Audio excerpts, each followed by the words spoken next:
Welcome to another video on the Science Reality platform. Our everyday life is full of fascinating phenomena.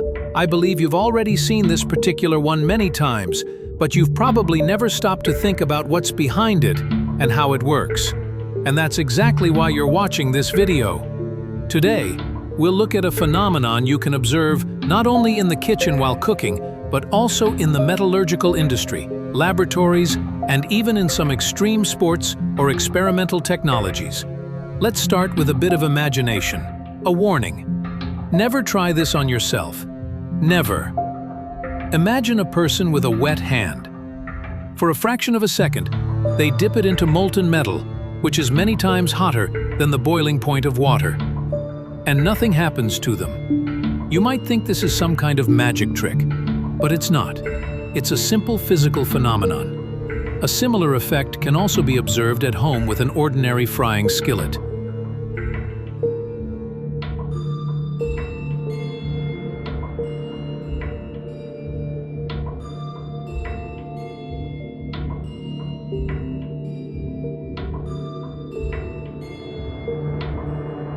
Just like in the example with molten metal in the hand, the same principle applies when water droplets touch a scorching hot skillet.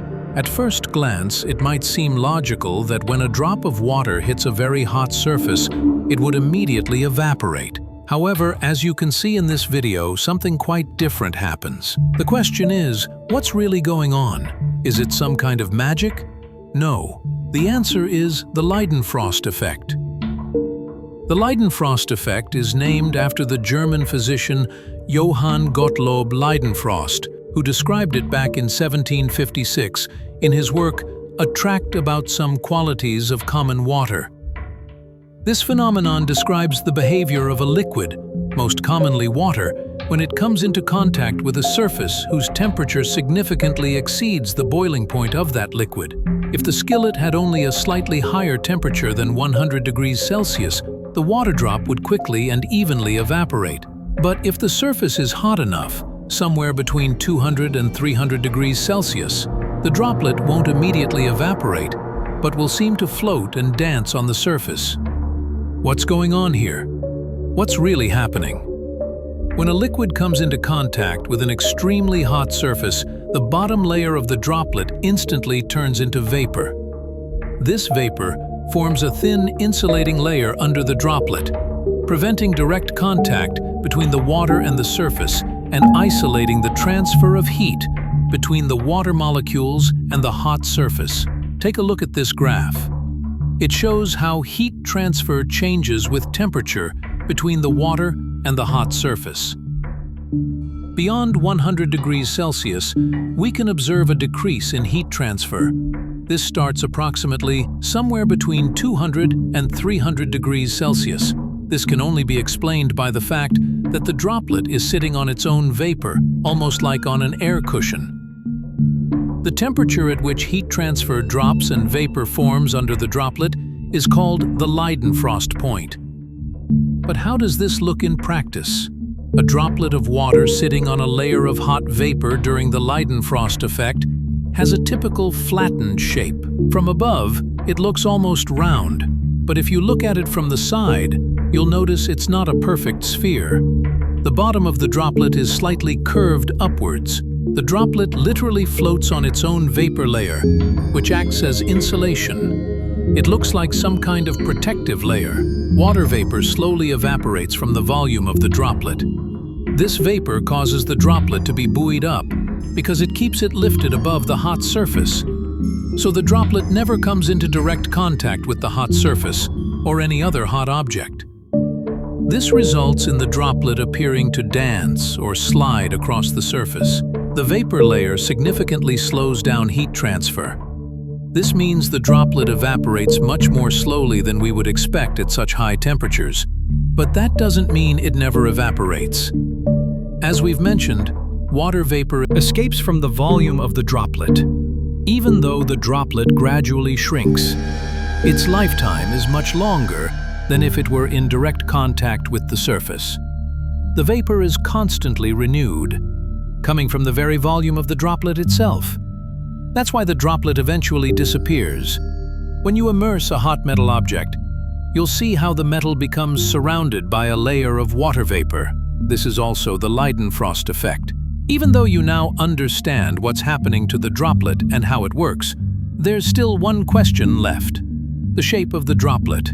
Why does the water droplet have the shape it does? What holds it together? And what prevents it from breaking apart on an extremely hot surface? Here, the surface tension of water plays an important role. Surface tension arises because water molecules attract each other. Molecules inside the droplet are surrounded by other molecules on all sides, but those at the surface are only half surrounded and thus pull more strongly inward. This creates a kind of stretched surface that holds the droplet together. Surface tension tries to keep the droplet together in the most compact shape possible.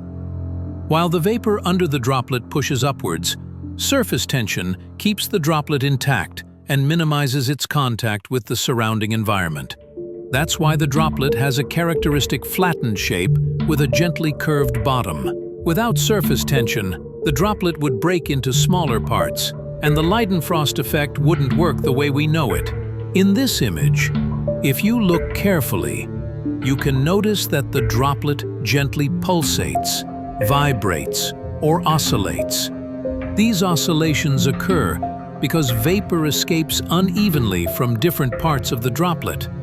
Sometimes the droplet starts moving uncontrollably across the surface, literally dancing. This is also a result of the vapor escaping unevenly. Now you know that when the person at the beginning of the video dipped their wet hand into molten iron, it wasn't a magic trick, but just a bit of physics.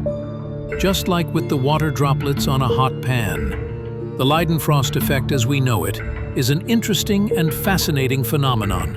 In reality, however, the Leidenfrost effect can be undesirable, especially in the industry, where it's necessary to cool down machine surfaces quickly. Of course, these machines often have temperatures above 100 degrees Celsius, so the Leidenfrost effect occurs. As explained earlier, between the water and the hot surface, a vapor layer forms, acting as a heat insulator. This means the hot machine surface isn't in direct contact with the water. Heat doesn't transfer efficiently to the water, so the cooling efficiency is reduced. The Leidenfrost effect isn't magic, but proof of how amazing and sometimes counterintuitive physics around us can be. Whether it's dancing droplets on a pan or protection against molten metal, it's all the same law of nature. If you enjoyed the video, give it a like and follow us for more fascinating facts from the world of science. And if you want to know about any specific phenomena, write it in comments. Thank you for your support.